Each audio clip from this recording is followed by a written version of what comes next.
En ce début d'année, elles sont nombreuses les familles à avoir choisi de faire une sortie aux eaux d'Anvers. Les petits s'étonnent devant les manchots, éléphants, girafes et autres grands singes. Ils observent ces animaux sauvages venus d'autres continents avec un grand sourire aux lèvres.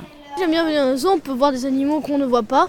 Ça nous évite d'aller à l'autre bout du monde et c'est plutôt pratique et ça peut être convivial quand on veut. Chaque année, les parcs d'Anvers et de Planckendal reçoivent 140 000 enfants avec leurs écoles, soit 7% de leurs entrées. Mais depuis septembre, plus aucun élève ixellois ne peut y venir suite à une décision du collège. Une décision que regrette d'ailleurs le zoo d'Anvers, qui a pourtant fait un grand travail pédagogique. Chaque année, on fait une enquête dans les écoles qui nous visitent, nos parcs, et 95%. Plus que 95% nous informent que la visite a été entre bien et très bien. Voir des animaux qu'on ne peut pas voir dans les milieux naturels, c'est la raison première d'un parc animalier. Mais pour Ixelles, ces sorties ne sont pas nécessaires dans le cadre de l'école. On a proposé des activités à nos écoles pour des sorties scolaires. Et il y a des sorties qui sont en lien avec la nature, avec les animaux.